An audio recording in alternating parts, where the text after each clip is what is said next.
What's going on? And welcome to another live. Are we still in? Can we still call it quarantine TV, or are we back up and moving and grooving? I mean, I think we were one of the originators of quarantine TV because we kept the people entertained in the early days of the pandemic. So we could go for it. We could still call it that. All right. Well, you know what? We live and it's still quarantine TV. God damn it! That's a fact. I'm good to be back, man. We got a lot of sports to get to today. One of both our favorites, coaches, period, has just stepped up a level. We're gonna get into that a little bit later. We had a big TKO in the sport of boxing that we got to get to. Plus, there's a whole bunch of NFL action, and unfortunately, we do have some sad news for New York fans that we're gonna have to talk about. I tried to wait. I didn't want to talk about it on Friday, Eric, because I felt bad. I know you was dealing with some things, and I didn't want you to like start binge drinking. So I said we'll wait till Sunday morning. It's the Lord's Day. It'll be a little easier for us to deal with. Yes, it's too early in the day, so I haven't started drinking yet. But at some point after this whole conversation, I might. But let's get into some more positive things, man. All right, man. Let's let's jump right to the NFL, man. Well, I guess this is positive for some, and for some people might feel a little bit of a way about it. Deshaun Watson, he makes his season debut for the Cleveland Browns. He has officially served his suspension, was 11 game, 12 game suspension, and he's completed all the requirements from the NFL to get back on the field and play. From what I've been reading, he's looking really good. He's been practicing with the team for pretty much the season. So he's actually, they say he's looking pretty good. I'm actually looking forward to seeing what Deshaun Watson can do. Year and a half off is a pretty long time, but prior to taking that year and a half off, I had Deshaun Watson as a top 5 quarterback in this league. But Eric, talk to me, man. What do you think? What do you think we see from Deshaun Watson in his return against a pretty bad Houston Texans team, which is also his former team? Right. Yeah. I think he'll be a little rusty. Again, like you mentioned, he really hasn't played a game in almost 2 full seasons. So there's got to be some rust, of course. They're going to rely on their running game as expected because the Texans can't stop the run. So I expect Nick Chubb to have a big day, but he'll work his way back in. It's probably going to be an emotional return because there's already expected to be some of the women who had made the accusations against him in the stands. So there's going to be a very difficult environment for your first game back. I think it'll take him a week or two to really get back in the swing of things. But long term for the Browns, I think the sky's the limit. Yeah, I agree.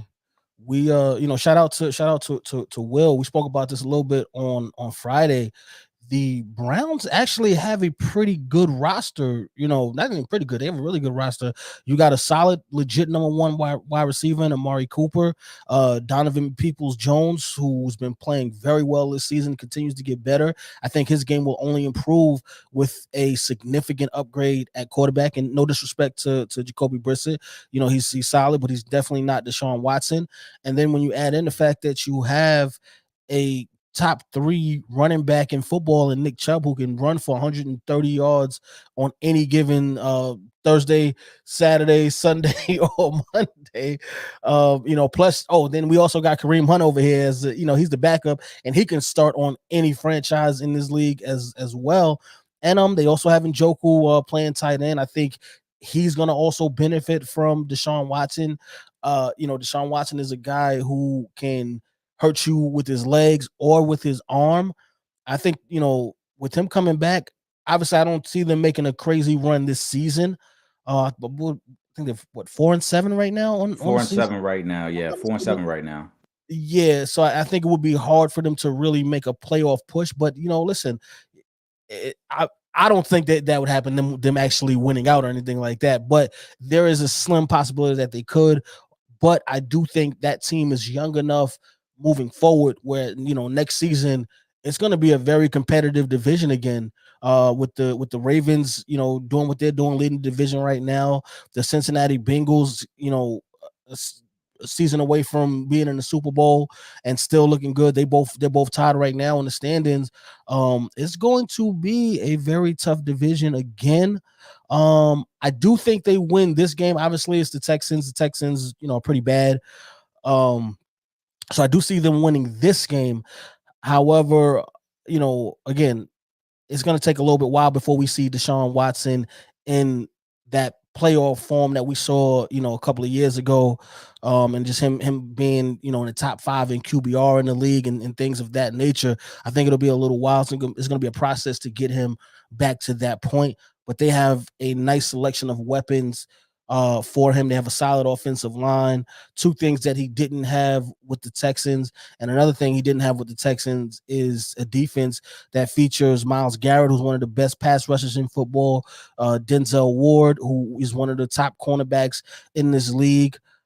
So I like the Browns moving forward. I did want to ask you this, Eric, because there were reports that the attorney for several of the women who accused Deshaun Watson, of everything that he's been, dealing with, will be in the stadium for the game. I just want to kind of get your thoughts on that. Yeah, I mean it's going to be a crazy atmosphere because no players had to endure this type of scenario, in their first game back. So it's going to be a wild atmosphere, but I don't think the women in the stands and the lawyer will have any effect on the game because, not to be insensitive to the situation, none of those women are rushing the passer. None of those women are defending passes. So it's still him against the Texans today. It's still going to be him trying to out execute Texans team that I think has already packed it up for the season. So I don't think it'll have as much impact on the game itself. The environment, yes. The feeling around the stadium, yes. But on the field, I think once he gets going, it's going to be like, a kid just getting back on the field and doing this thing.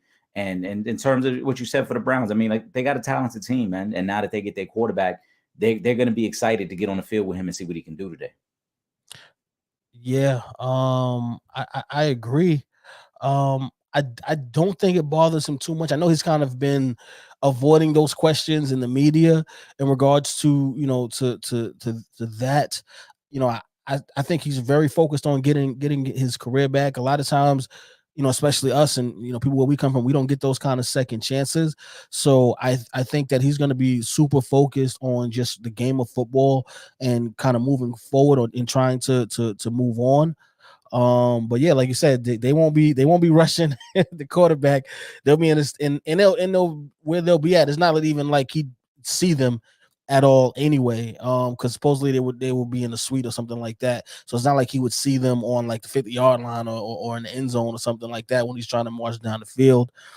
So yeah, I'm gonna be watching. I'm gonna be tuned in. I want to see, if Deshaun Watson, can get back to that old form or at least something close to it. Obviously, again, he still has to shake off the ring rust, but I'm actually kind of excited and looking forward to seeing him get back out there on the field. Yeah, again, it's going to be rust. The guy hasn't played in 2 years. You know what I'm saying? So I think people got to temper their expectations as well. You can't think he's just going to come out there and look like the guy he did 2 years ago when he threw for over 5,000 yards. It's not going to happen that quickly. It's a process. But for the Browns, I do think, and we highlighted this on Friday, I think this is a perfect scenario for them in terms of bringing him back because now there are 5 games left in the season. There are no expectations because, like you said, they're not going to run the table, right? So there isn't much that you expect him to do this year aside from work off the rust, get on the same page with his receivers and an O line in the running game, and then build going into next season. So there's no expectations. Nobody's expecting anything. If he goes out there and throws 3 interceptions today, nobody's going to go crazy and say, oh, this is the worst trade you've ever made because he hasn't played in 2 years. So for the Browns, this is a win-win scenario. You just want him to go out there, get some reps, get about 20 to 25 passes. And like I said, it's going to be a heavy Nick Chubb game because the Texans can't stop anybody running the ball. We talked about it a few weeks ago, and I even predicted, I told you when Saquon was going to go for the $130 on him because the Texans are the worst team stopping a run. So expect Nick Chubb to be somewhere in that same range this week. I got to say this, Eric. I like when you make those kind of predictions because it definitely helps me out as far as my team purposes go, but also for fantasy football purposes because we got the Real Fans Real Talk Fantasy Football League. Well, I got another gem. I got another gem when we get to a certain game later that I really like. We always trying to put tickets together and we talking about stuff offline. So there's a particular one that I really like. All right. Well, listen, I'm looking I'm looking forward to hearing that take a little bit later on in the program. While we're talking about Texas and and whatnot. We had a situation with one of the owners who owns another football team in Texas, the Dallas Cowboys, Jerry Jones. I'm sure by now the world has seen the picture that resurfaced. I think maybe about a week or so ago, in regards to Jerry Jones being out with some other gentlemen who were trying to stop some minorities from entering a particular school in Arkansas. And it's kind of been downplayed a little bit. The media hasn't really covered it like we feel like they should. But there was one guy in sports who's, I think he's somewhat notable. I think somebody, Pretty a few people important. don't. Pretty important. LeBron James. He in a press conference after a Lakers game, he made it a point to kind of call the media out and check them, and and say, listen, when Kyrie had his controversial issue with the post that he made, it was made the biggest possible deal ever. Every media outlet's talking about it. It's on every ticker. Every damn near every basketball player is being asked about it, from LeBron James to Kevin Durant to Jaylen Brown to everybody else. But that energy was not reciprocated when it came to Jerry Jones. Jerry Jones has since commented on that, though he did speak about in regards to the photograph and to LeBron James. He says that he still has a lot of respect for LeBron James. But I mean, my thing is, what are you going to say in that situation?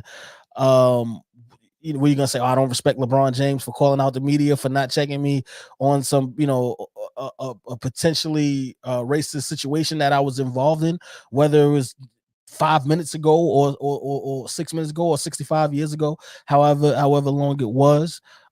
It's something that should be questioned. I had brought up on Friday the fact that when Kevin Hart was removed from hosting the Oscars over some tweets that he made 12 years prior to that, there wasn't this big uproar about, oh, we feel so bad, for Kevin Hart, this is so old and whatnot. No, it wasn't all of that uproar. He just didn't get to host the Oscars. People talked about him. A lot of people, different people, media outlets, they came at him for those tweets, and that was the end of it. So we got to keep that same energy, for our white counterparts. These owners are not above the law. We see all the time. Literally, and that, not to make a joke of the situation, but we kind of had a running joke on the show in regards to Robert Kraft's rub and tug situation.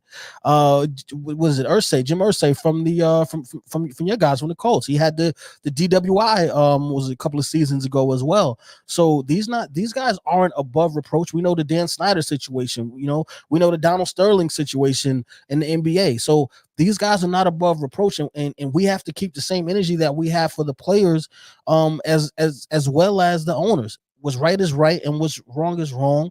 One of the things we spoke about was in regards to Jerry Jones was, maybe we could possibly, give it a pass this time, if because it was so long ago and he was 14 years old, had we not heard him telling his players that they should not be kneeling in support of Colin Kaepernick, in support of his social justice journey throughout the NFL. So, this is somebody who, we've kind of, it seems to me he's still that same 14-year-old kid, but what happens is, when we don't see it in the public eye, it doesn't exist anymore.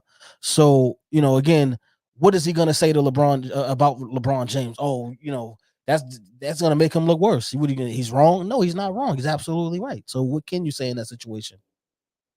I mean, well, first, in terms of the LeBron comments and the statement, and we talked about it on Friday, kudos to LeBron for bringing up and initiating that conversation during the press conference. But there is nothing Jerry Jones could say, because LeBron wasn't disrespectful towards Jerry Jones in anything he said. LeBron was more so challenging the media and challenging those that cover sports to keep Jerry Jones' feet to the fire the same way they did for Kyrie.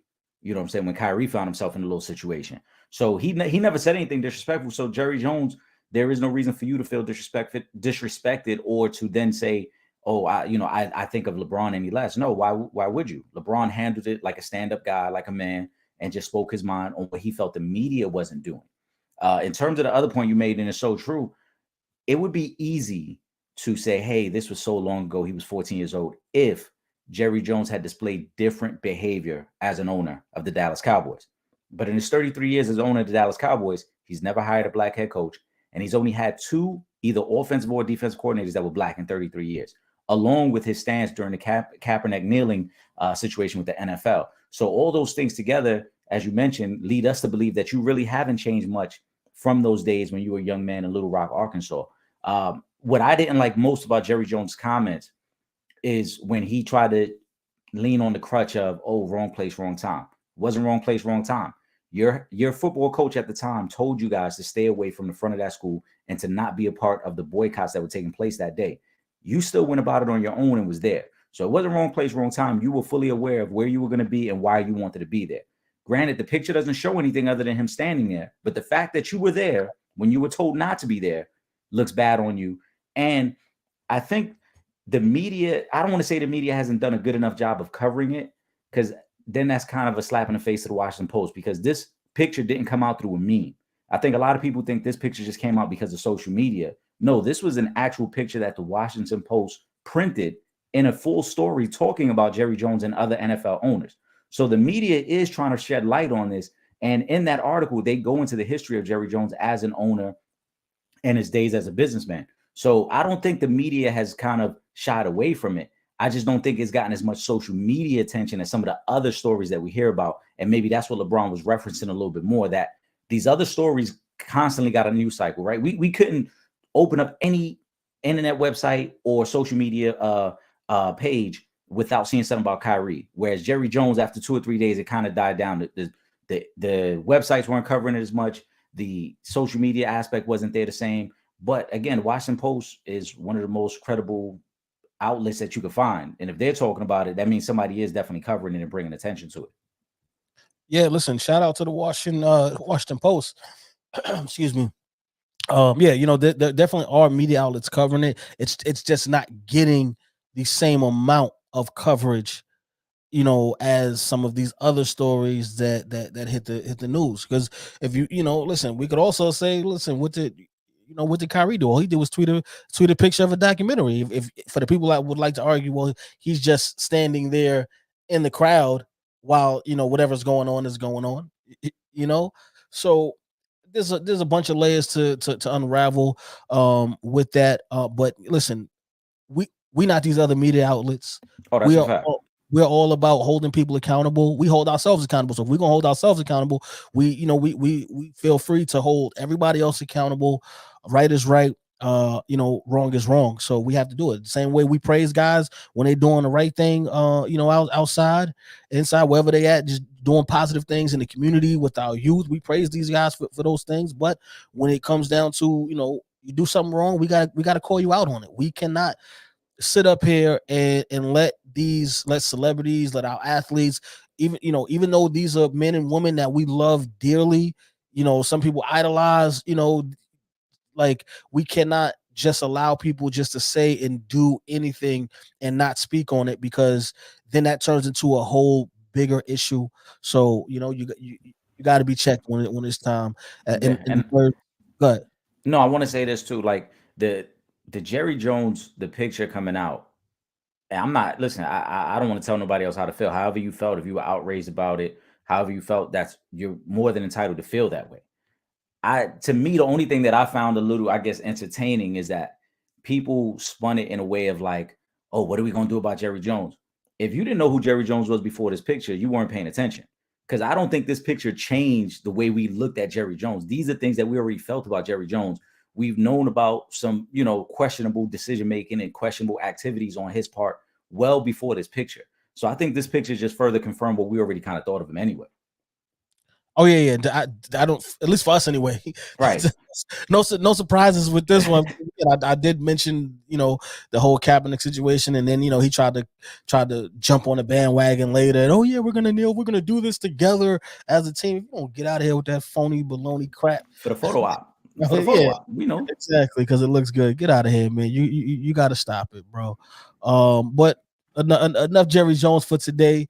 Well, I guess technically we still got a little bit more Jerry Jones to talk because the Odell Beckham Jr. sweepstakes are heating up, and Dallas is one of the teams that were on Odell Beckham Jr.'s list, along with the Giants, along with the Bills, along with the San Francisco 49ers, and along with the Kansas City Chiefs. Um, we were supposed to get a deal by the end of November. We are now in December. Two questions for you though, Eric, and I guess because I kind of have to piggyback off of the Jerry Jones situation. Do you think the Jerry Jones photo affects Odell Beckham's Jr.'s decision at all? And two, how long do you think it is before we actually see Odell Beckham Jr. with a new NFL team? So I'll start with the first with Jerry Jones. If the photo affects him, I don't think it will because I firmly believe that any deal Odell signs now is only going to be for this year. I don't think he's signing with anyone to stay with them beyond this season. Just because Odell, understanding his value, knows that if he goes out and he balls out for the last 2 months of the year, he can hit free agency and probably be one of the premier receivers available. So I don't think he will handcuff himself to any deal beyond this season. So therefore, I don't think the Jerry Jones photo would affect him going to Dallas for, 5 games and potentially a playoff run. The second part of that, though, is I think Odell will be signed probably before we go on air next week, because I think he's probably targeting to be back on the field by Christmas. So if he signs next week, that will give him 2 full weeks to get acclimated to any playbook to be with the team by Christmas. And the reason I'm highlighting Christmas, because you got to remember at that point, there's only 2 weeks left in the season after that. That would definitely give Odell an opportunity to now know your full playbook, be able to be the playmaker you need going into the playoffs and possibly help a team win a Super Bowl. Okay, yeah. Listen, I'm looking forward to it, man. I want to see Odell get back out there on the field. My choices would be either Kansas City, and obviously that's just because I feel like I want to see, I wouldn't mind seeing Patrick Holmes get back to the Super Bowl, and obviously the New York Giants. I feel like though if it's more likely that Odell signs with one of the legitimate Super Bowl contenders for this season. And then I think it would be a little bit more likely that he could sign a long-term deal with the Giants next season, seeing if they, kind of upgrade on quarterback. Well, listen, we'll see. We'll see what Daniel Jones can do for the remainder of the season, and if he can at least get a playoff win for the New York Giants, because that might change things as well. Um, Obviously, shout out to let me say this, Brian Daboll, because Eric, it took me a while to get cool and be in support of the decision, because I wanted somebody else to take the coaching job, but I do have to tip my hat to Brian Daboll and the job that he's done with my Giants. He did mention that they had a pretty good dinner with Odell Beckham Jr. This past week, so I think that's a good sign. And again, if he doesn't choose to come back to the Giants, at least right now for this season, I'm okay with that. He gave us a lot of great years, a lot of fights with Nets and things like that along the way.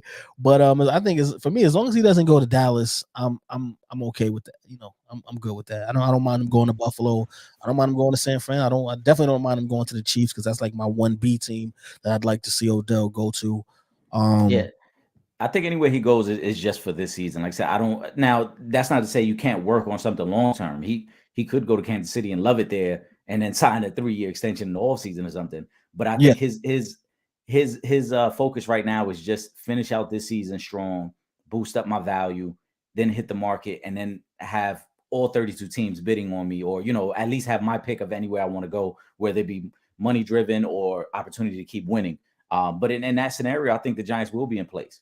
And I think the Jets would be in place too, because Odell's always spoke very highly of his time in New York. He loves New York. And if you look at both those New York teams, how young they are and how quick they're rising, he might be that veteran that could come in and really elevate you over the next 2 to 3 years. So I think either New York team is going to be in the mix for Odell in the offseason. Absolutely, absolutely. Now before we break down this week's key NFC East matchup, I would like to I'm I'm kind of torn on this next topic. But I do understand, that eventually, guys have to elevate. You have to move on. There's going to be other options and other opportunities that you'll get offered to you. And sometimes you have to step away from great places that you're in life to start new journeys. So I will say this: congratulations to, I probably would say, I want to say the goat at the cornerback position. Oh, he is the GOAT. Okay, He is the GOAT at corner. I Yeah. didn't want to start Oh, controversy yeah. because how people feel, but I mean, I know, Eric, I know how you feel, but who I feel is the GOAT at the cornerback position, Deion Sanders.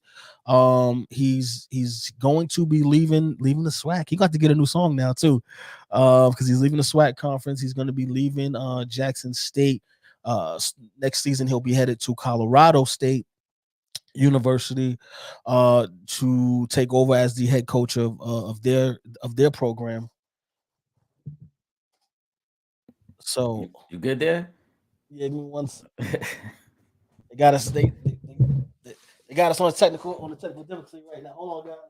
It's all good. It's all good, Trip. It's the people heard you talking. You sometimes you said the GOAT, and then people was like, wait, who are you talking about? But we talking about Dion. He is the GOAT.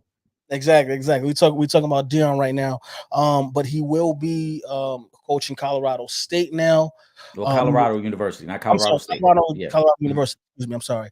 But yeah, I'm torn because you and I both have spoken so highly of Deion Sanders taking over the football program at Jackson State. What that has meant for not only Jackson State but HBCUs as a whole, especially with them going undefeated this season. His son has been playing amazing. They had the number one cornerback, in the state, recruited to Jackson State to go there to play football. So I want to commend him on that job, on a very well done job. But again, it is bittersweet to see him leave Jackson State, leave the HBCU schools, just because of how important and how impactful Deion Sanders has been, for HBCUs. He has really put HBCUs on the map, especially Jackson State, and what he's done is nothing short of remarkable. The notoriety that he's brought to HBCUs, more specifically Jackson State. I really hope that we still see more guys like Deion Sanders. We mentioned Ray Lewis possibly getting one of those coaching jobs. Maybe a Terrell Suggs. Just any I wouldn't even mind Donovan McNabb taking one of these HBCU jobs, and Michael Vick, any of those guys, just because it is so important that we support our historically black colleges and universities. And just the job that Deion Sanders has done is nothing short of amazing. So congratulations on your tenure at Jackson State, and congratulations on becoming a new head coach at Colorado University. I think this is going to be the first step on his way of kind of transitioning into becoming an NFL coach. And hopefully, you and I, Eric, we kind of joked about it before, but hopefully, who knows, if Dan Snyder does officially sell the Washington Commanders, and maybe we can get an ownership group that features Jay-Z and Jeff Bezos, and then they can bring Deion Sanders to Washington to coach. I would love that. I know you would love that as well. But just talk to me about Deion Sanders, what he's meant to HBCUs in Jackson State, and what we expect from him taking over the reins at Colorado University. Yeah, so there's a lot of layers to this. First and foremost, congratulations to Coach Prime. You did the job and you far exceeded the expectations that anyone had. We can't forget, Prime came in this situation to Jackson State. They've won the SWAC in back-to-back years. They went undefeated this year. They had the number one cornerback in high school actually commit to Jackson State, which is unheard of for an HBCU. I think that selfishly, a lot of people would love to see him stay at Jackson State and ride this out for another, maybe 5 to 7 years. And I understand that. But I also think that we've got to take a step back and really add perspective to this and think about this scenario, right? Deion Sanders had no affiliation to Jackson State or any HBCU. So what he did for that school and for HBCUs in general is second to none. And I'm willing to have a serious conversation. I don't even want to call it a debate, but I'm willing to have a serious conversation with anyone to show me a coach who is going to HBCU and had a bigger impact than Deion Sanders. Again, you're talking about the number one cornerback in the nation choosing Jackson State over potentially going to Alabama, to Florida State, to the to the Auburns of the world. He goes to Jackson State. Why? Because of Deion. What the attention he's brought there. Let's not forget his other son, not the quarterback, his other son, who's the corner, also had a letter of intent to go to the University of South Carolina and changed his mind once he knew his dad was taking the job at Jackson State. So he brought a certain level of talent there. He brought a certain level of attention there that is second to none, because through him, they've been able to upgrade their facilities there, and they've been able to bring attention to not only Jackson State, but every HBCU now because of Deion Sanders. And I think the move to Colorado, as you mentioned, is one in a stepping stone of him ultimately getting to the NFL. One of his biggest goals, his dream job, he's always said, is to be the head coach of Florida State, his alma mater. I think he's trying to work his way towards that. And not to say he couldn't have done it from Jackson State, but it would have taken longer, because people, even at 12-0, people aren't nationally ranking Jackson State. No one's saying they should be playing for a national title. So you got to play better competition now. You got to elevate yourself. You got to go to Colorado now and do it against better competition. And he'll take some of that talent with him. I think the other part of this is that this is for his sons now, because if his son, who's a quarterback, is a legitimate NFL prospect, again, not to say you can't do it from Jackson State, but why limit my son to possibly being a 4th or 5th round draft pick if he has high level talent? Let's put him against better competition. Let's put him against better defenses and NFL style offenses now, and NFL style defenses now, while at Colorado, and give him an opportunity to elevate himself. So I think this move is bigger than Deion. He knows it's not just about him. This is about his sons. This is also about the next step. And ultimately, as you said, the goal that I'm hoping for, I'm a Colts fan now, but at some point when Jay-Z owns an NFL team and Deion is the head coach, that's going to be my new favorite team. So we want him to get to that point. Like I said, selfishly, I know a lot of us would love for him to stay there and continue this journey. But I thought in the snippet they put out yesterday, the way he started it was beautifully, because he said, as a coach, you're either elevating or you're getting terminated, one or the other. And it's so true. Everything Deion's doing right now looks great to us, right? He's bringing that swag to the coaching field, wearing his chains on the field, dancing. We got the rappers in the locker room with us, right? We all over social media. All that stuff is great and we love it. But what happens the first time they have a losing season? You know what they're going to say, Trip. It's a distraction. He ain't taking it serious. He's more worried about social media and what people think, right? So he's hot right now. So I got to do it now while I'm hot, because the moment that I cool down a little bit, I might not get another shot to go to a major power conference within Division I. I got to go now. I got to try to take some of that talent with me now, and let's do it at Colorado. And guess what? If he has 3 good years at Colorado, which I think he will, I guarantee you the Florida States of the world are going to be calling him up to say, hey, Deion, you think you're available to sit down and have lunch with us? Because Deion is that level of a coach. Exactly. Shout out to Travis Hunter. That's the 5-star cornerback who did decide to go play for Deion Sanders at Jackson State. Yeah, man, I'm looking forward to seeing him coach in Colorado this upcoming season. I think Deion did an amazing job. First of all, to have an undefeated season with these guys, and to win the swag in back-to-back seasons, his first 2 seasons with the team, recruiting class. When you talk about guys don't make the NFL like that. Okay. And definitely not coming out of HBCUs. Like I couldn't tell you the last known guy who made any type of splash in the NFL who graduated or played for an HBCU.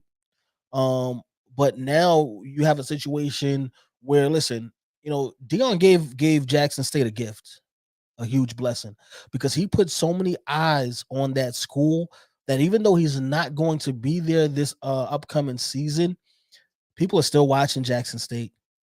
It's up to the school to bring in somebody, and I hope Deion does help them bring in a coach who can kind of carry that torch. Obviously, he ain't gonna be Dion, but someone to at least carry the torch and continue to build upon what they've already been building.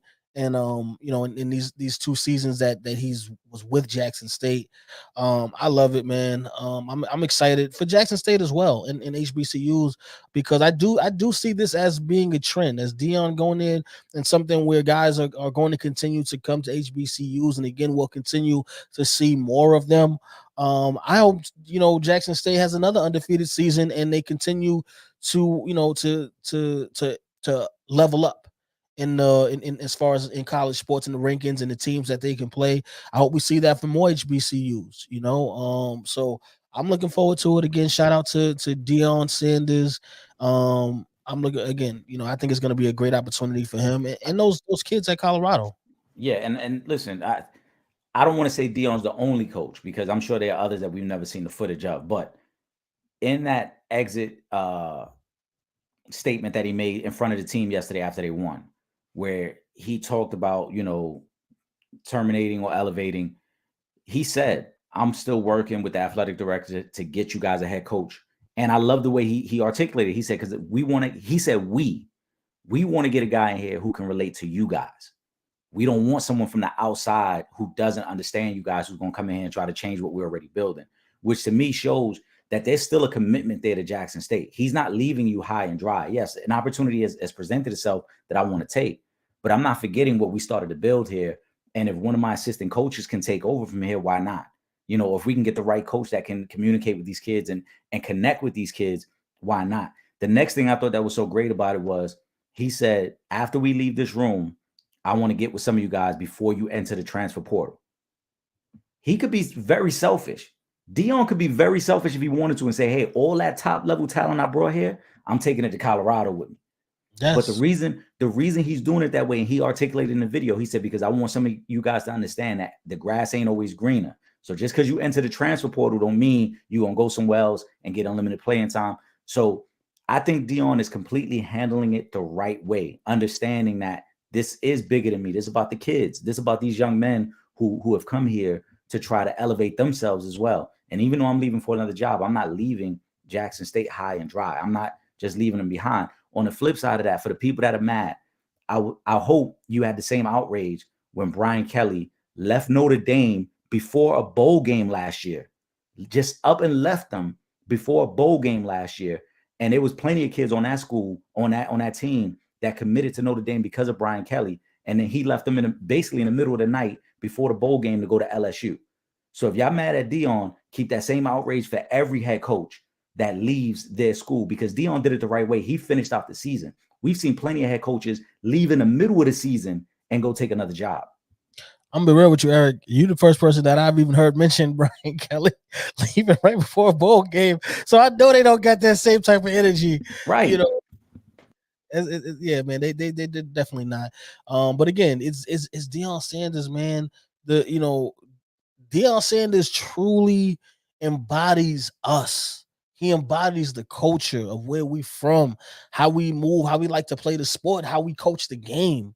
He embodies all of that, and everybody's not ready for that. And that's crazy, because I was having this conversation with somebody the other day, and I was just talking about the owner situation, and I was talking about MJ, and I'm like, yeah, the NBA they have Michael Jordan, but even with Michael Jordan, Michael Jordan is the man.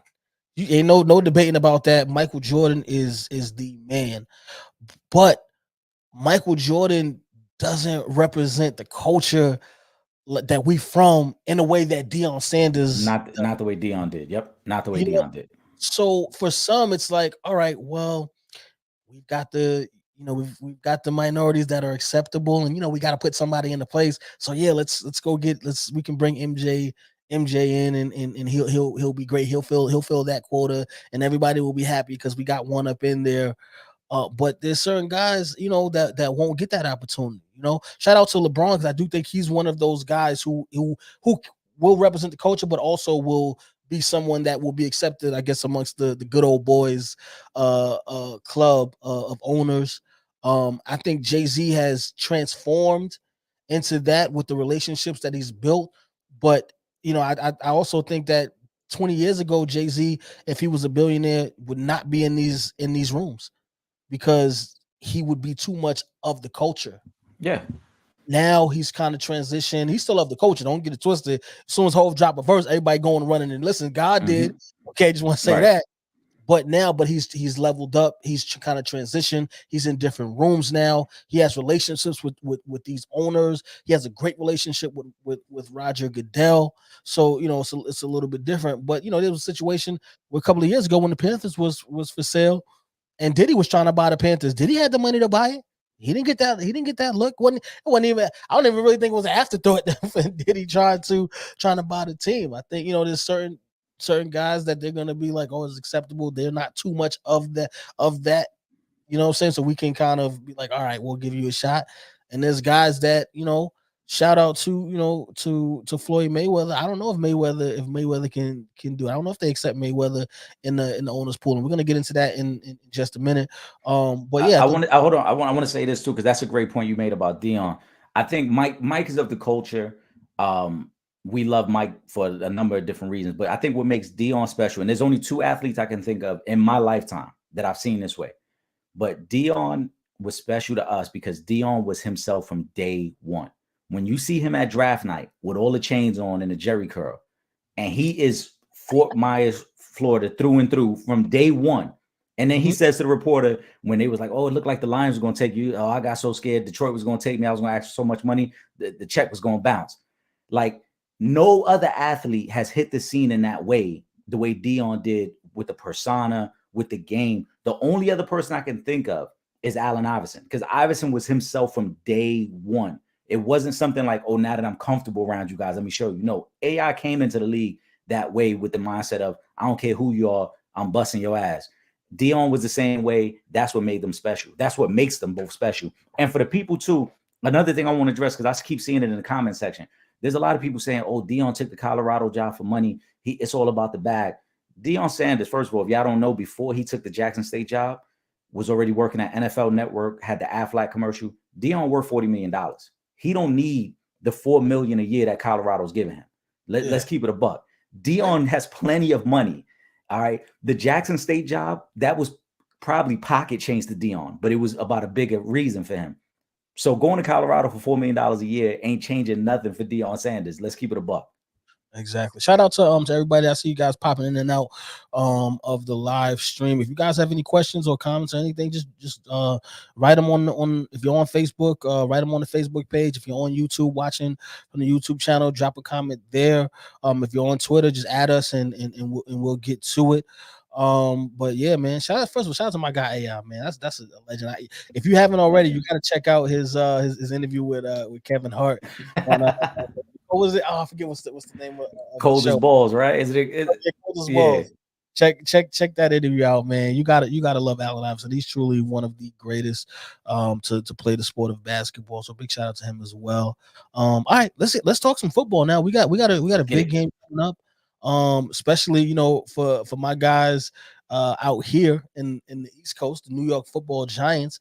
They have a big division game this week against the Washington Commanders. Hopefully futurely owned by Jay-Z. But we need this game. Both teams actually need this game because both teams are in playoff contention right now. Actually in the entire NFC East, the entire East in football is in playoff contention right now.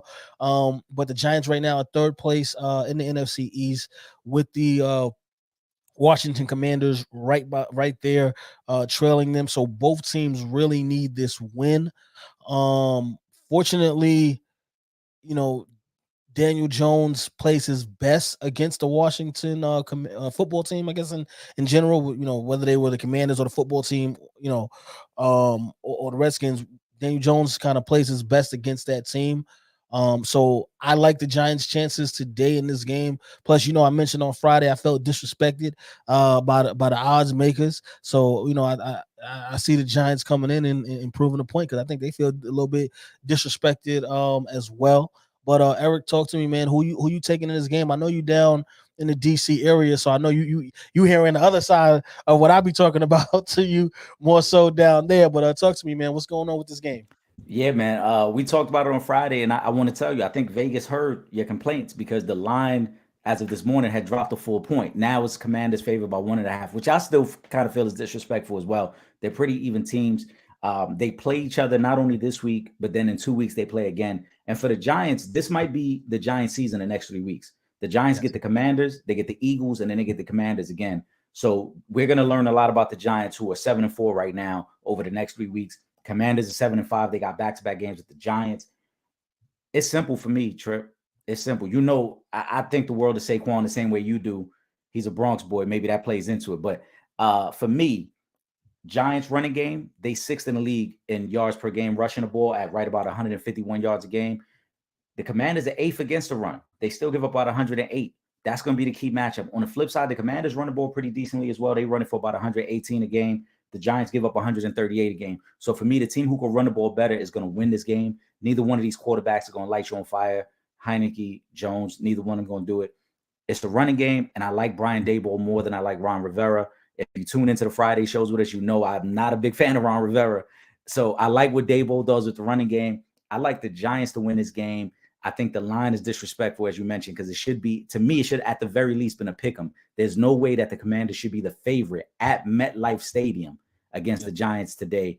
I think MetLife is going to be a zoo today. This might be the most important game I've had at MetLife in at least 10 years. So I think the atmosphere is going to be crazy. I got the Giants winning in a close game. I got them winning 23-20. Listen, I'll take it. And another thing, Eric, because one thing I like about you is every time you say that the Giants have been disrespected by the odds makers, they go out and win. So you can keep saying that every week if you want to, Eric. And I teased it earlier. I'm gonna look up the odds while we talking about it. But if you get a Saquon anytime touchdown with a Giant money line, that's probably like a plus 200. So that might be a good one to keep an eye on for the day as well. Well, once we get off the air, I'm gonna put my ticket in. So we got to do that. But I'm gonna switch on. We're gonna come back and talk about the Sunday night and the Monday night game in a minute. But I do want to get to a little bit of NBA talk while we're still on Showtime technically. Okay. So I'm gonna jump over to the NBA really quick. I wanted to get to this Mayweather deal. Mayweather recently spoke about trying to buy an NBA team. He said he offered $2 billion for one NBA franchise. We were just talking about the owners and the good old boys club. Do you think we see Floyd Mayweather as an owner of a sports franchise or on that level? I guess one of the major sports, MLB, NBA, or NFL. I think we do. The tough part is going to be if he's a minority or a majority owner. And the reason I say that is because his gambling habit is well documented, and nothing against that, because as we talked about, we love to put in tickets and bet on games. But the gambling habit and the fact that he's an owner of a strip club, I think those two things are going to be very tough for the NBA to overlook in terms of influence and in terms of obviously what you're involved in and how that might affect the perception of our game. Again, not to say every owner squeaky clean. We know they're not, but on the surface, we don't want to be affiliated with somebody who gambles as much as you do and is an owner of a strip club. So unless he gives up those two things, he could probably be a minority owner, but to be the majority owner is going to be very difficult. Yeah. That's why I was saying, it's a little bit difficult. Listen, again, I love Floyd Mayweather. I think he's one of the greatest fighters to ever step in the ring.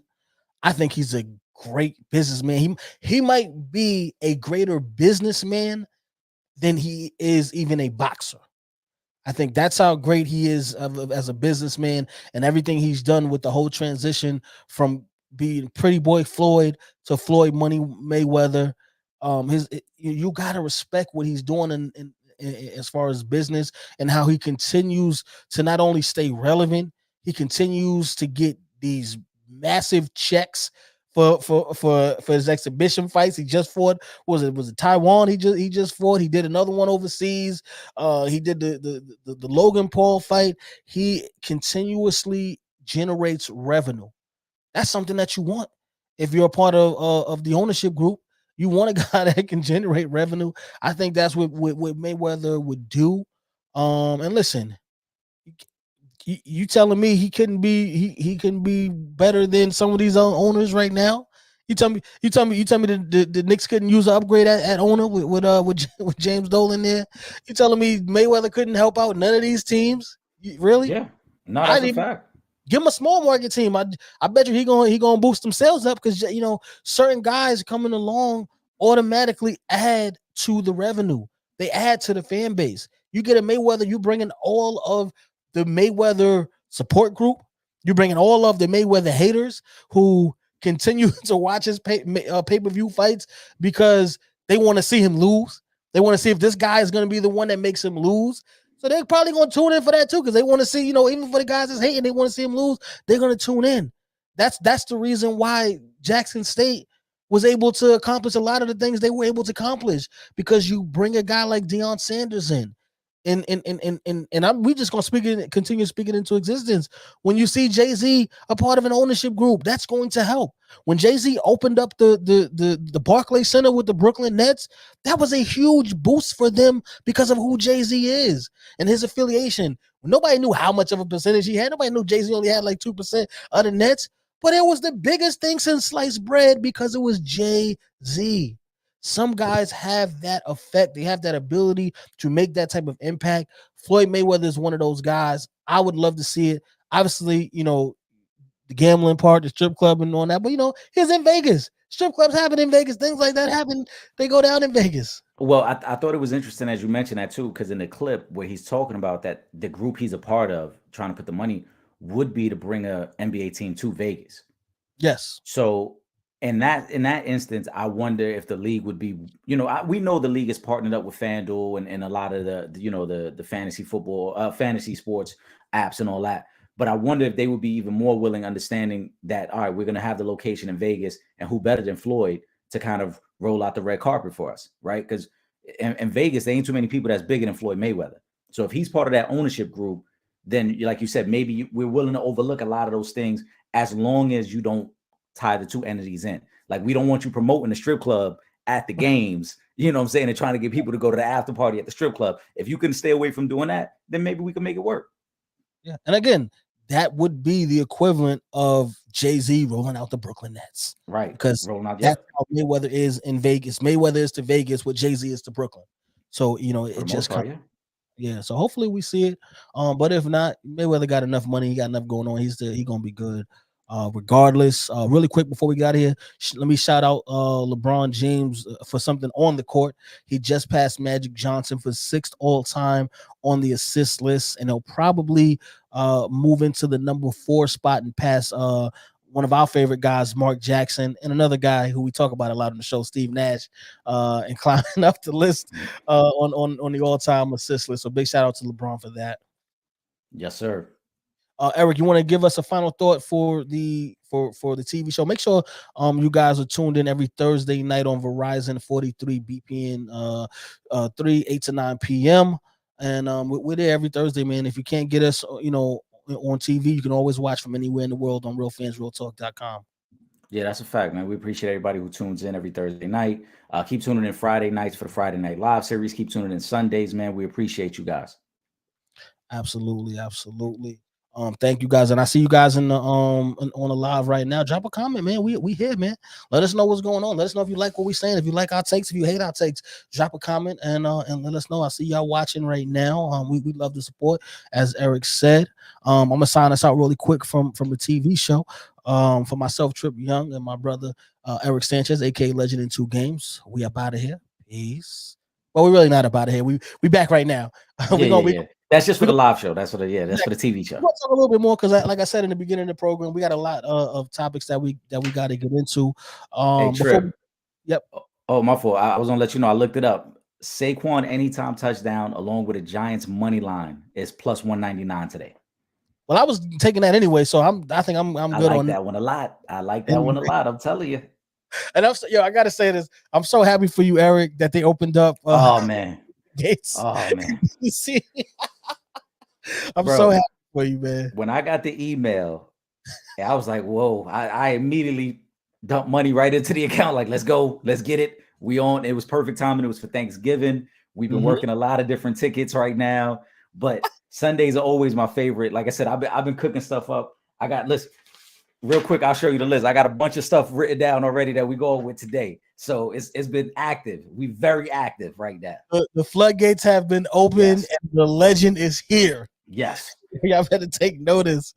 A little bit more on the NBA side of news, which we just spoke about LeBron passing Magic Johnson. Congratulations. That's a huge accolade, another huge accolade for LeBron James in his great career. But the Lakers are starting to improve. They're 7-3 in their last 10 games, and we've actually seen top 5 Anthony Davis. He's playing the way he was playing when they won the championship. The last, I want to say 15 games, he's averaging 30 plus points, 14, 15 rebounds a game, a block and a half, almost 2 blocks a game. Can Anthony Davis sustain this level of play, and 2, sustain his health long enough for the Lakers to actually be reputable again? The health is going to be the big thing. Darvin Ham's going to have to find a way to get him days off here and there, which I looked at today. I don't know if him and Braun are both playing today against the Wizards. I think one of them might be sitting out. So that might be Darvin Ham's way of trying to buy a little rest here and there, because they're in the middle of a 6-game road trip right now. This is the second game of that road trip. So he might be buying a little time just to let him recover a little bit. But he's been amazing. Last 6 games, averaging over 30 points, over 14 rebounds a game. So he's been phenomenal. This is the Anthony Davis that they were expecting to see. I know that you were expecting to see as well, Trip. And it's working. I think that the biggest reason this has turned around for them is Russ is giving them production off the bench. You know, it's not all-star Russ numbers, but you'll live with 10 to 12 points off the bench with Russ, and he gives you that energy. But to me, Lonnie Walker being able to shoot the ball the way he has recently has really changed this for the Lakers now, because now it gives them another athlete that they can trust on the floor that can knock down an open 3 and can slash to the basket. So the Lakers are trending in the right direction.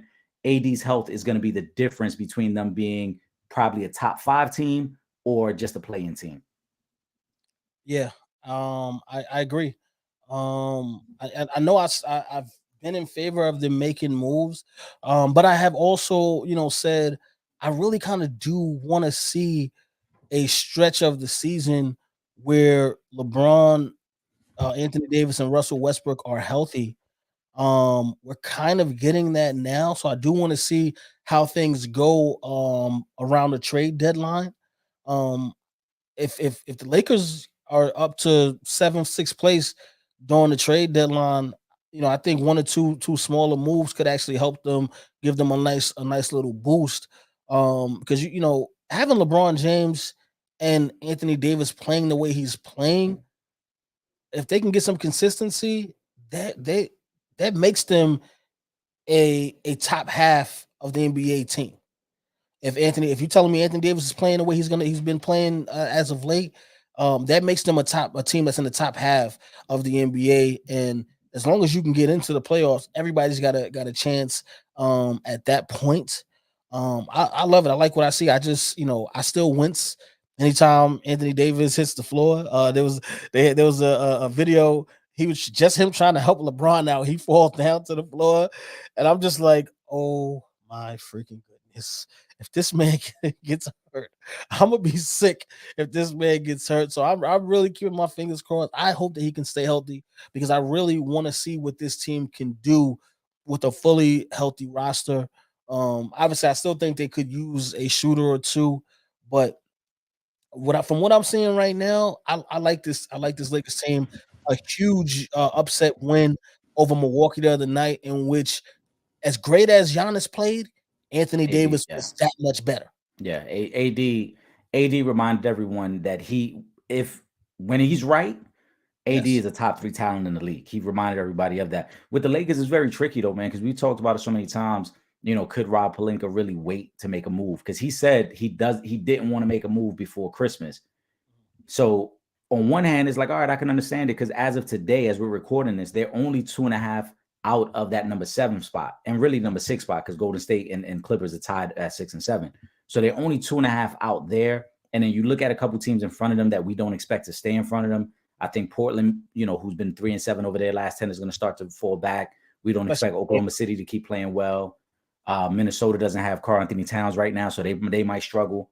But on the flip side, like you mentioned, even if the Lakers get to that point of 6 or 7 seed, there's still not enough shooting for this team to be a legitimate threat, right? You still got those two all-stars that are really good and that are going to make any series interesting, but they don't have enough shooting to really be a threat. So they still got to find a way to get shooting. And Rob Pelinka, to me, I think you got to do it soon. You're already at the quarter mark of the season. So you don't want to let too many games go by before you make the move. exactly. So we'll wait and see what they do. But again, they are 7-3 in their last 10 games. So I like that. I like the what they're doing right now with the organization. Hopefully they can continue to improve and to build on that. Another team that's looking for some get back and to improve and to get back to their championship form, the Milwaukee Bucks. They finally bring Chris Middleton back into the lineup. He had 17 points in that Lakers loss the other night. But I think this is so important. This is so big for the Milwaukee Bucks having Chris Middleton back. He's your solid, legitimate number two all-star player. He's your clutch shooter from pretty much anywhere on the court.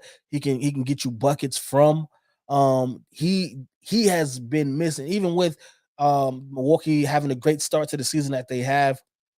Chris Middleton has really been missed from that Milwaukee Bucks lineup. He helps so much as far as with the team depth. Because now you can have somebody else go back into the bench. He's going to take his starting spot over. I know that they're kind of bringing him in slowly. He'll probably take his should be taking the next night off. He won't be. I don't think he'll be playing too many back to backs for now. We probably won't see him on the everyday schedule until maybe after Christmas. But that is a huge boost for the Milwaukee Bucks. Just talk to me about Milwaukee and what Chris Middleton return means for them. It means everything for him because if they plan on being a legitimate title contender, they need him. He was a big part of their title run 2 years ago, and as you mentioned, now the depth, their roster overall just looks better now because I think you've seen a better version of Drew Holiday recently. You see how aggressive he's been.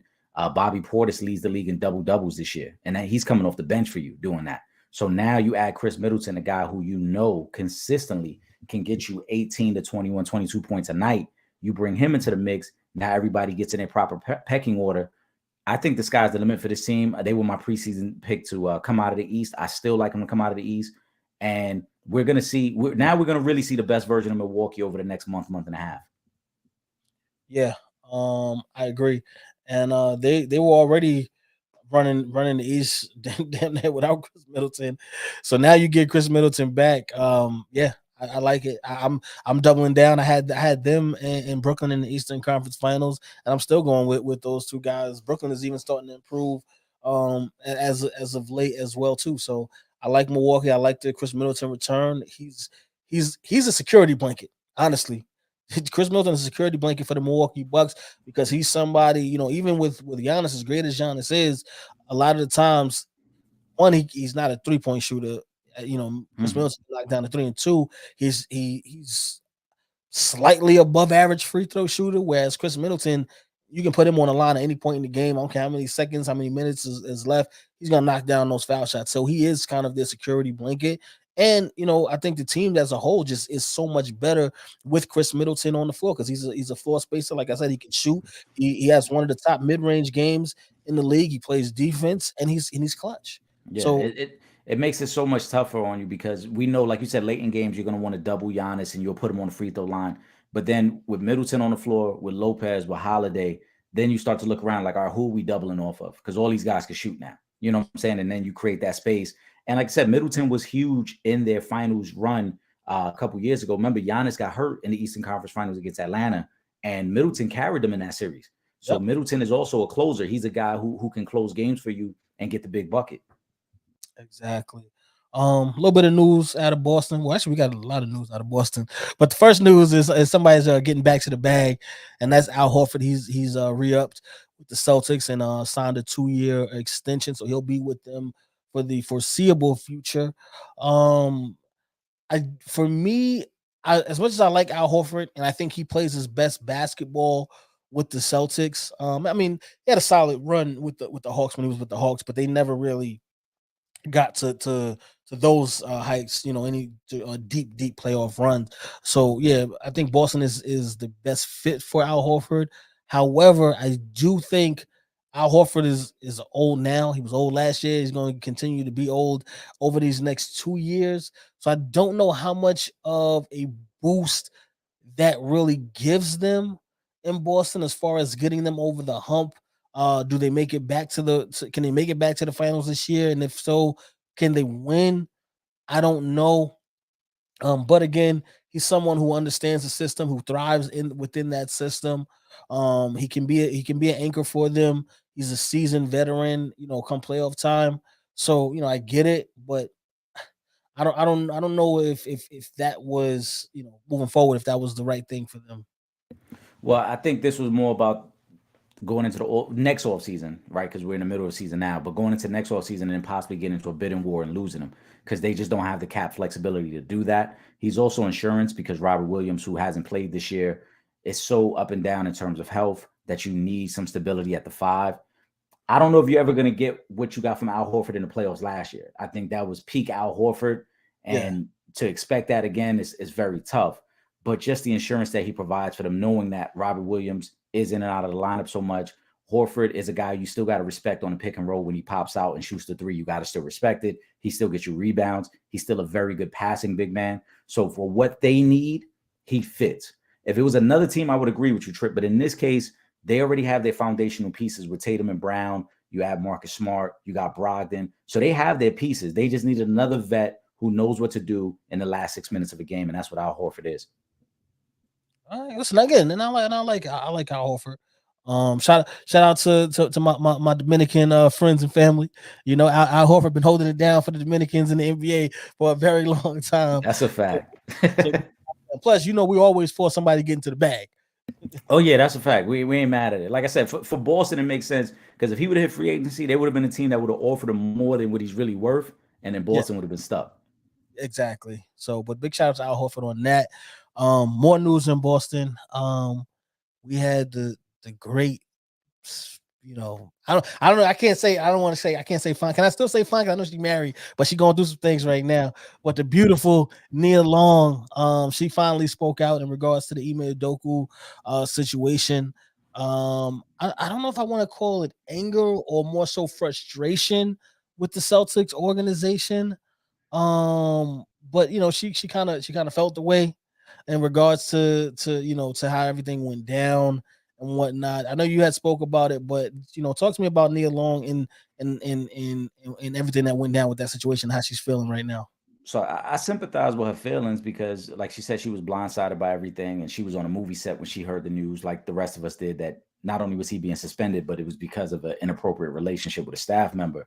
So she was blindsided by the whole thing. She said, it was embarrassing for her and her son. She ended up having to pull her son out of school, I think, for like a day or two. So I get all that, but she also made a comment like, "Oh, the Celtic organization never even called me to check with me." That part I don't agree with because at the end of the day, the Celtics have to do what's in the best case of their organization. It's not their job to reach out to you. If anything, your frustration should be with your husband. He should have been the one to give you the heads up before the news broke, and that way you wouldn't have been blindsided by it. But to me, her asking for a phone call is no different than if a head coach gets fired and then the wife expecting the organization to call her to let her know that her husband's been fired. Like, no, it just doesn't work that way. Our relationship was with the head coach, not with you. Yeah, exactly. And again, I still feel bad because that's Nia Long, and we've loved Nia Long Oh, of course. for a very long time. So I do feel bad for her in the situation. But She's yeah, more than welcome on the show to any, discuss it as well. listen, Nia, anytime you feel like you need to vent or a shoulder or anything like that, you come right here to Real Fins, Real Talk, and I'm sure myself and the legend, we got you, man. We would love to We have listen. no problem. It could be a 3-hour show. We could talk all day. No If rush. we we'll stay on the live. I know the people that's in the live right now, they'll stay on the live and rock out with us anytime you want to come on to the program. Yeah, you are more That's a than welcome. fact. Brown sugar. Okay, that's all I'm gonna say. I'm gonna move on, Eric. We got to move on now. We're gonna move on. We got damn it. I hate when guys just be interjecting into the sports world and causing Oh causing man. Yeah, Kanye to the yay, Yeezy, Kanye West is at it again. He's up to his usual shenanigans again, but this time he is trying to bring down all NBA future Hall of Fame point guard CP3, point guard Chris Paul. He threw some allegations out there that Chris Paul might have had some. Well, he didn't say might have had. He said he definitely had relations, Right. and that he caught him having relations with his wife, Kim Kardashian. You know what? I'm gonna go first on this one, Eric, because I Go just ahead. I gotta talk to this brother again. First of all, leave Chris Paul alone.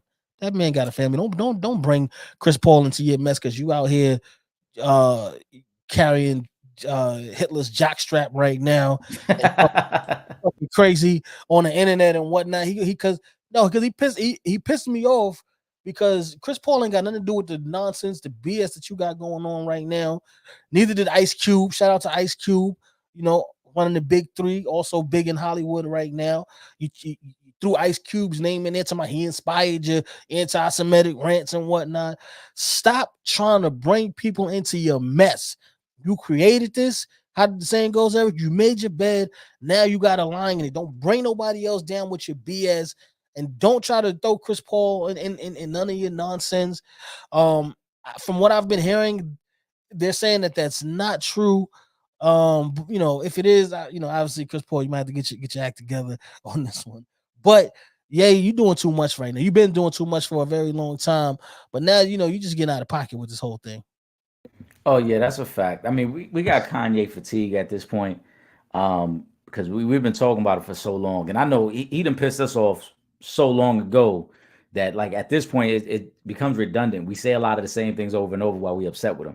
But in Yeah, this case, you're absolutely right, man. What part of the game is that? First off, like if you caught that man with your wife, you address that man and you take care of that. Don't wait to post it in a social media post which had nothing to do with what you had going on that day. You just randomly said, "Oh, and by the way," you know what I'm saying? Like, had nothing to do. I don't even think Chris Paul and them played that day. They didn't play that day. So, you know what I'm saying? Chris Paul caught a complete straight bullet. yes. Uh, and then Chris Paul is in a lose-lose now, right? Because when your wife asks you about it, if you say, that man crazy, now it just sounds like, oh, you just saying that because he threw your name in there. So Yes. now Chris Paul got to call Braun and Melo on the three-way, like, yo, tell her this ain't true. Now they got to try to vouch. Like, I never even seen him around Kemp. I don't even know what this is going on here. No, they can't help you. Braun, Wade, Melo, none of them can help you. Well, Melo might be able to help you a little bit because he ain't with Lala right now. But Dwayne Wade and LeBron, they Right. can help you with They're that. not trying to get on that call now. Yeah, exactly. They Not can't with get on that call, but Chris is that's your gonna man. call him. Is that your man? Right. That's your man. Right. That's when you got to be like, I've never seen any of that before I don't ever. even I know don't Chris even know. Paul. I don't even know Yeah, Chris I don't know. This is the first I'm ever hearing about. I'm Yeah. shocked too. I don't even know, like, but damn, Kanye, don't throw strays out there like that. And now you got the man family questioning them and all that. Come on, man. And you got to think. My thing is, okay, you wanted to bring it to the public eye, but when did this happen? He ain't sleep with Kim K last week. You ain't even been with Kim K for almost a year now. So you talking about from years ago? If this did happen, you're talking about something that happened years ago. Like you said, Eric, why you ain't press that man back then when it happened? Since you quote unquote caught him, why you ain't press that man back then? Like what, I don't understand what's the problem. Yeah, listen, I don't know. And it's funny because the internet's gonna do their job. So the internet started tying things together. Like, wait a minute, Devin Booker date one of the Jenner sisters, right? Hmm? Oh, maybe that's when it happened. Then I saw somebody even take it deeper with the investigating. They was like, wait, didn't Blake Griffin date one of the Jenners too? So maybe it might have been the Clipper days. And now Chris Paul wife looking at him sideways, like, well, when was it then? You know what I'm saying? Was it when we were still in LA? Was it now? Like, it's just ugly, man. He been married for a while. Yeah. So come on, man. That's guy code that just been broke right there. That's But why I said, what part of the game is that? Come on, man. You address that man and that's it. Yeah. Listen, you're supposed to chase him around the backyard the way Matt Barnes chased Derek Fisher around the backyard. that's That's how what you're you supposed to handle do. these situations. Right. Right. You don't go on social media. You got the game all effed up. Yeah. From every angle, you got the game all messed up right now. I'm just gonna fold my hands together like this and pray that he does better, because this thing is getting out of pocket right now. But let's switch over MLB. Eric, we waited long enough. I tried to give you enough time to really get your thoughts and your emotions together. But it's something that we do need to speak about. New York has taken a major loss. Obviously, I'm talking about the New York Mets.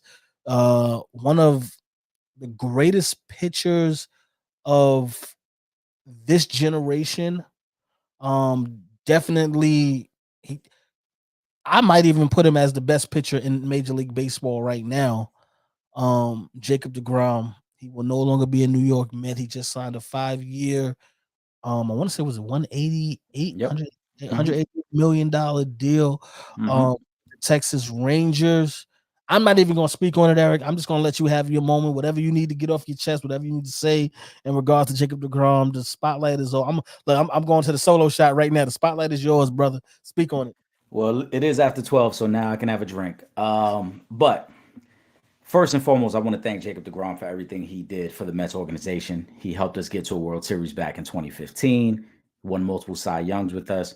He is arguably, in most people's eyes, he's the second greatest pitcher in Mets history behind Tom Seaver. For me, he is the greatest pitcher in Mets history. I think his record should be far greater than what it is. We just always struggle to get him run support. But Jacob DeGrom right now is probably the best pitcher in baseball. Again, you could debate it. You could throw Ohtani in there. You could throw Alcantara from the Marlins in there, who just won a Cy Young. It's a lot of good pitchers, but to me, Jake is the best. But we wish him the best. I'm thankful for everything he brought to the organization. But with that being said, and some time to digest it, because the news broke on Friday. Here we are on Sunday. It sounds like he was ready to leave New York anyway. There were reports that he never gave the Mets an opportunity to match the offer. There was initial talks with the Mets about a contract, and then they allowed him to kind of see what the market was going to be, and then he never came back to the Mets with an opportunity to match. There's also been speculation that the Mets were kind of taking a hard stance on a 3-year deal, nothing beyond that because of his age and his injury history, and Texas obviously going to 5 years. So he was kind of persuaded by that. But listen, man, it sucks. I'm not going to pretend like it doesn't. I'm not going to take this hardline stance like, oh, we don't need him. No, of course, you want Jacob DeGrom, man. You want him. And anybody who says they don't want him is lying to themselves. You want Jacob DeGrom. The silver lining for me as a Met fan is he missed most of last year and we still won 101 games. So we got a pretty good team. We got an owner who's willing to spend. Let's go see what we can do. You can't really replace Jacob DeGrom unless you go trade for Ohtani. And maybe that's the plan. Who knows? But I wish him the best. I think we're going to be all right as well. Again, we won 101 ball games last year, and Jacob DeGrom missed 80% of the season. So we're going to be all right. And we wish him the best in Texas. Yeah. Do you think he stays in New York if the Mets offer him 5 years? Possibly. But there had been plenty of rumors throughout the season that he's a Southern boy. He's from Florida. So there were plenty of rumors that he was going to at least try to see how close he can get to home. Because there have been rumors that Atlanta might try to make a play for him to get him closer to home. I don't think the Marlins will ever in play. I don't think Tampa ever really had the money for him. But, of course, there was going to always be that kicking of the tires to see if you can make it work. So it's possible. But I don't know, too, because it's tough to say if the 5 years were given, because, again, he never came back to the Mets to say, hey, look, they're offering me 5 years, 188. Are you willing to match? Most times for me, if you're not willing to at least let me match, then you probably didn't want to be here anyway. Facts. Yeah, I guess it was his time. But again, one of the greatest Mets, man. Yeah, without a doubt. He helped get you guys to a World Series. A couple of playoff runs, a couple of Cy Youngs. The man was great. And this is as somebody who's not. I don't rock with the Mets like that, but yeah, I always give respect where it's due. And what he did for the Mets organization, you have to applaud that man. And he's entitled to move on if he feels like it's that time. It's time for a change. He wants something different. So big shout out to Jacob DeGrom. You mentioned Shohei Ohtani, wanting him. I was just reading today that the Mets kind of had their eyes on Justin Verlander. What do you think about Justin Verlander possibly joining the Mets? I don't mind it. From what I'm hearing, it's probably going to be a 1 or 2 year deal because he's already 39. He'll be 40 by the time the season starts. But he's coming off a Cy Young, man, and he's won the Cy Young 2 of the last 3 years. So it doesn't look like he's slowing down. Him and Max Scherzer are great friends from their time together in Detroit. So I think that's playing a factor in it as well. And again, if you can add a Cy Young, a guy who won 19 games and a proven champion, he's a multiple time World Series winner, I like it. Again, nothing more than 2 years just because of the age, but I like it. What is it that you think the Mets are missing to get them over the hump? The bullpen got to get stronger. And I know a lot of people say, well, Diaz was an all-star and we've already re-signed Diaz, but it's that middle of the bullpen I think that needs to get better. Because last year when we didn't get the starting pitching that got us deep into the game, that's where we ran into some issues with the bullpen. We only had like one lefty in our bullpen, so we struggled there. You got to have at least two lefties in your bullpen to help you out.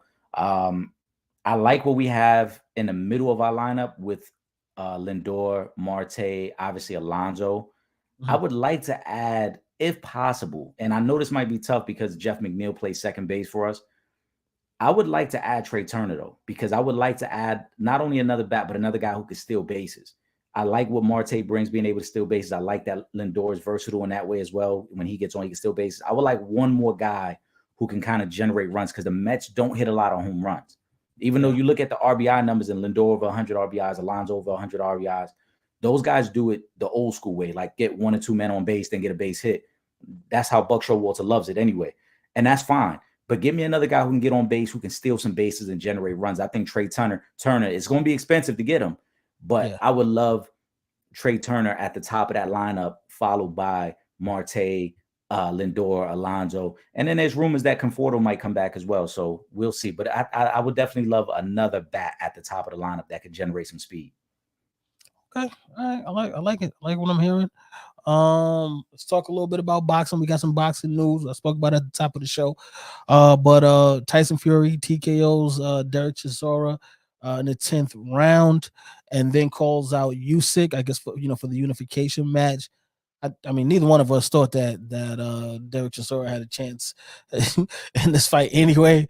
So it doesn't surprise. Actually, it surprised me that it went 10 rounds. But again, Tyson Fury, another win, another title defense on the belt. And he calls out Usyk, which I love because I want to see that unification title match.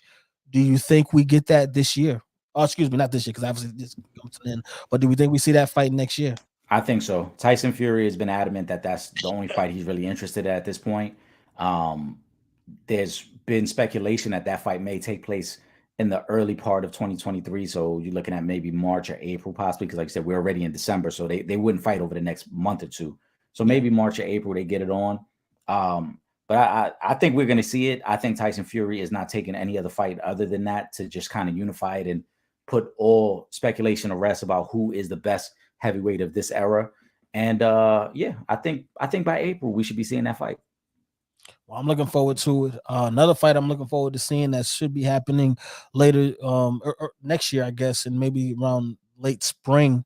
Ryan Garcia and Gervonta Davis. Ryan Garcia recently did an interview with Stephen A. Smith. He says he's going to knock Gervonta Tank Davis out. Personally, I don't see that one happening. But Eric, maybe you might see things a little bit differently than me, so I'm gonna let you take over. No, I don't see it happening any differently. I think Ryan Garcia is a very good fighter. I think he has a world of potential. I'm not the biggest Ryan Garcia fan because I get kind of ticked off by these guys who don't fight anyone, but then proclaim themselves to be, the greatest at their weight class. I'm seeing other guys at 135 and 140 who are actually fighting other respectable competitors. Also, there's a video. It's an older video, but it recently surfaced of Ryan Garcia sparring with Riley Romero. Everybody who does remember, Riley Romero is the guy who trash talked Tank Davis big time. Then they got in the ring and Tank caught him with the one hit quit and almost put him through the ropes. Yeah. If you haven't, go find that video because Riley Romero is putting the beats on Ryan Garcia in sparring. Now, I know it's sparring, and I know people are like, oh, you can't take nothing from that. No, you could take a little something from that because it shows that if your defense wasn't slick enough to handle that kid, then your defense is going to be lacking against Tank Davis, who is probably the most explosive fighter under 160 pounds. If we talking 160 or less, there ain't nobody more explosive and more powerful than Tank Davis. Yeah. So I think Ryan Garcia needs to be very careful in this fight. I don't know if he's trying to trash talk Gervonta and hoping that he gets Gervonta to be reckless. But for me, Tank Davis is the better fighter, and it will show when they square off. And it, like you said, it looks like it's going to be in the spring because Tank does have a fight in January already booked in DC. And then he's already said he wants the next one to be Ryan Garcia. Maybe they do a Cinco de Mayo weekend or something. Well, listen, I would hope so. In regards to Ryan Garcia, I'm just going to give you just a little bit of advice. Don't let your mouth write a check that your ass can't cash. And with that, I'm just gonna leave it right there. Team USA, they were eliminated from the World Cup. You know, I know we're not the biggest soccer talkers, but you know, during the World Cup, we got to shine a little bit of light on Team USA. I mean, the women's team they've been kicking butt in the World Cup, so they always get that love. But the men's team they were eliminated, so you know. But big shout out to them. They did They all made it right. to the round of 16. Yeah, they made it to the round of 16. Man, kudos to them.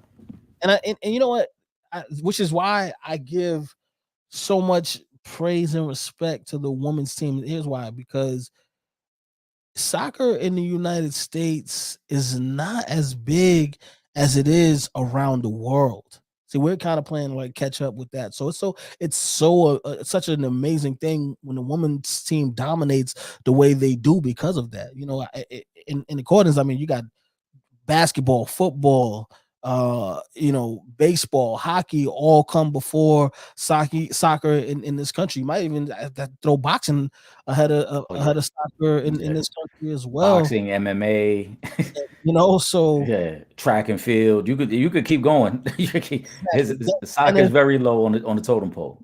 Only thing they probably beat out is badminton and volleyball. Yeah, might be. So, but shout out to the men's national team. Great job making it to the round of 16. Congratulations, man. Just continue to work hard and get better. Before we get back into the Monday night game and do a little preview for the Thursday night game next week, I was hoping, Eric, that the losses. I know you texted me yesterday. You got me all excited while I was shooting yesterday in regards to Alabama possibly sneaking back into to the playoffs, because I do feel like if Alabama would have got in, they win the playoffs. They would win the national championship game. Unfortunately, though, they have officially made the final rankings, and Alabama did not make the cut. The final four will be Georgia at number one, Michigan at number 2, TCU at number 3, and the Ohio State at number 4. So there will be no road tiding from me during this year's playoffs. But congratulations to those 4 universities. You know, much respect to you guys. You guys had all had great seasons, and I'm still gonna watch. I'm still gonna see who wins it. Obviously, I think Georgia, going into the playoffs as the number 1 team, I think they are the favorite. But you know what? Listen, don't be surprised because you know freakier things have happened, and Georgia may not win it all, even though they are the favorites.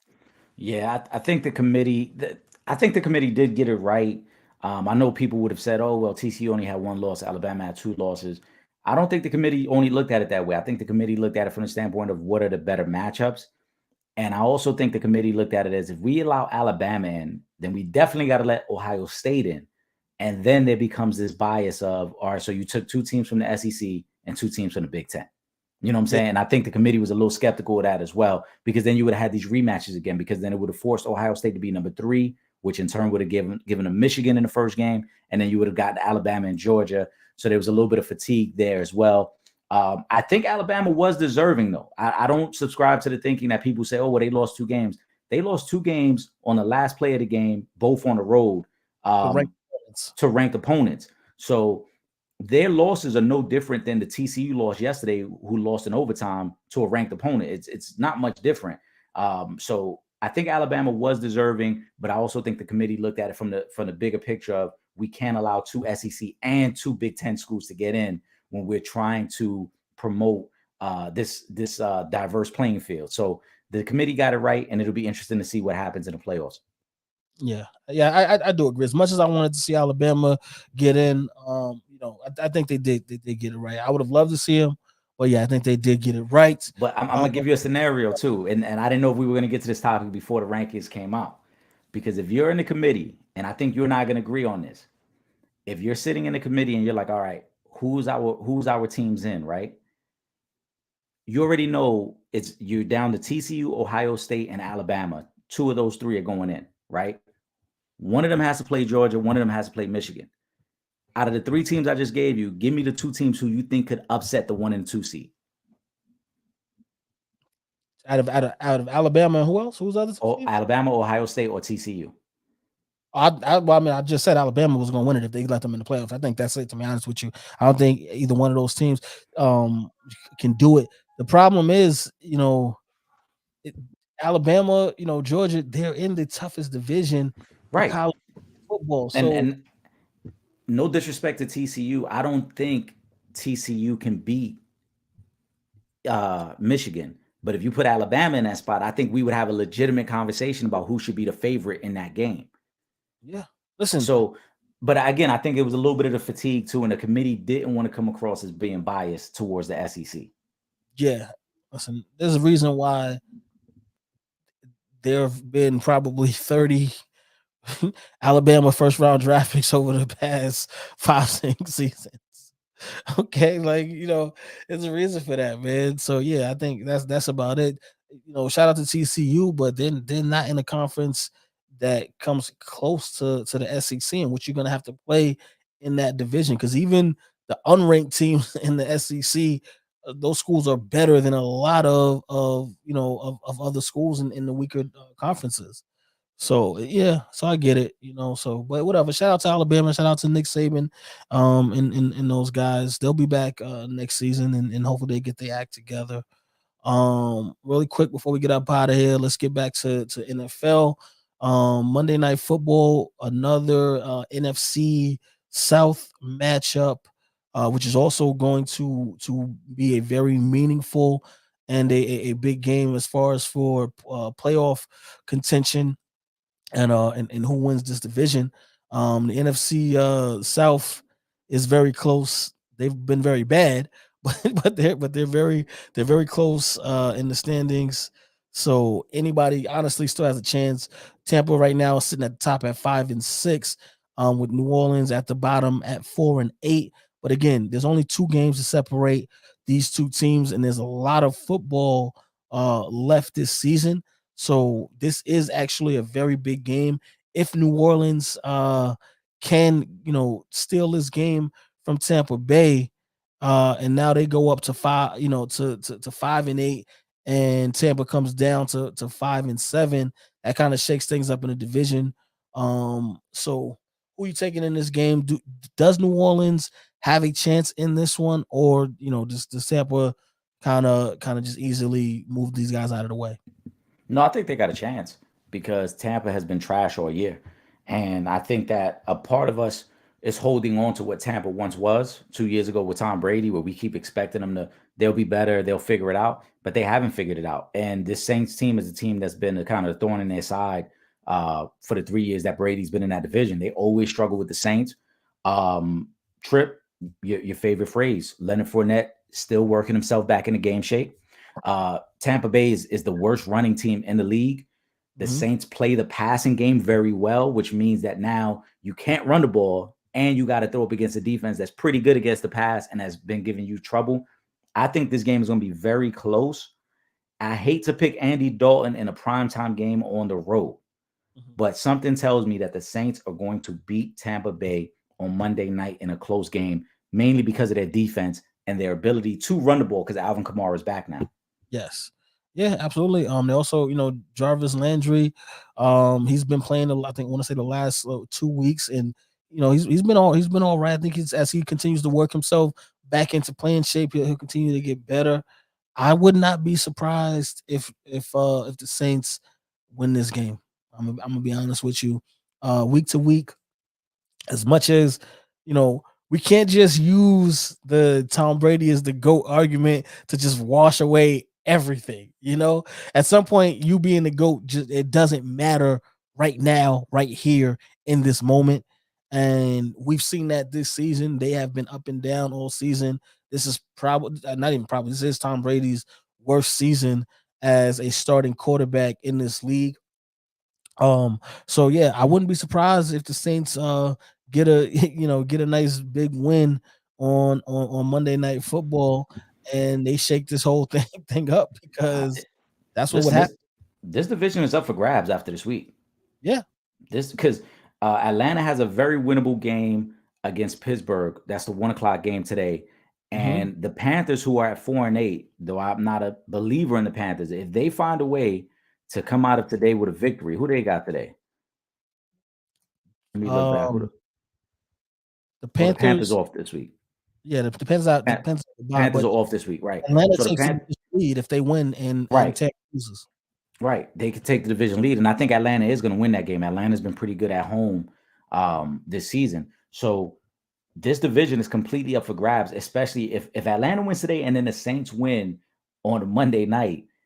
You're looking at no team over 500 trying to win this division. Tampa's in trouble, man. They got to get it right, and I don't think they will. Yeah, absolutely. So, listen, hopefully for Tom Brady, I hope they can make something happen, but I'm just not sure anymore with those guys. Any game this season can go either way with the Buccaneers. Lastly, let's get to Thursday night football just to preview Las Vegas versus the Rams next week, who pretty much are losing Matthew Stafford for the remaining of the season. He's back on injured reserve. He's not eligible to come back until week 17. Not that I thought the Rams were going to make any more noise this season. They pretty much they shot their load, and they last season they did what they needed to do last season, and they got their Super Bowl championship. It was great for the city, great for the organization. So shout out to them. But I I see the Raiders winning this game, a struggling Raiders team. I think they go in to LA, and I think they beat the Rams. I agree. Um, Rams are done. They know they're done. They went all in on winning last year, and it worked out for them. But Stafford's on the IR for the season. I doubt Cooper Kupp plays again this year. Aaron Donald might be shut down for the rest of the year. They have no running game. When I mentioned Tampa's the worst rushing team, the Rams are the second worst rushing team in the league. Um, Yes. and for the Raiders, this game gets very interesting if they find a way to win today. We highlighted it. We expect the Chargers to beat them. But if the Raiders find a way to get the upset today and get to 5-7, then that Thursday night game becomes very important, because then they can find themselves at 6-7 and put themselves in a position to end the year off to possibly sneak into the playoffs. So today could really be big for the Raiders, like I said, leading up to Thursday. But we both like the Raiders anyway. Yeah, facts. All right, man. Listen, we've been rocking and rolling almost 2 hours now, and we both got to get our tickets in Almost for kickoff, baby. almost kickoff. So listen, man, make sure you guys are following us on all our social media, facebook.com/real fans real talk, youtube.com /for the fans productions, and of course Twitter and Instagram at real fan talk. And again, we are on every Thursday night from 8 to 9 p.m. on Verizon 43 right here in New York City. But do not worry, if you are not in the New York City area, you can still watch from anywhere in the world. Just hit up the internet, man. Just go to www.realfansrealtalk.com. And while you're online, make sure you guys are subscribed to the Real Fans Real Talk podcast, the Sanchez Show podcast, and of course, for our grown and sexy fans, Shooting the Shit podcast, which episodes drop every Thursday and every Sunday. Make sure you subscribe to everything that we got going on, because myself, my brother Eric Sanchez, we've been working for a long time, and we ain't stopping no time soon. So make sure you guys are up to date with everything that's going on. Eric, you want to sign us out? Yeah. Again, like you said, tune in. Wednesday, we're going to be live for a little bit during Shooting the Shit. And Mhm. then we're back Friday night live, and then we're back next Sunday. And we're just back, man. Just keep tuning in. We appreciate you guys. You can be anywhere in the world, but you're rocking with us. So we greatly appreciate it. We hope you guys enjoy your Sunday, and hope everyone has a happy holidays. We in the season, man. Yes, sir. For myself, Trip Young, my brother Eric Sanchez, We up out of here. Peace.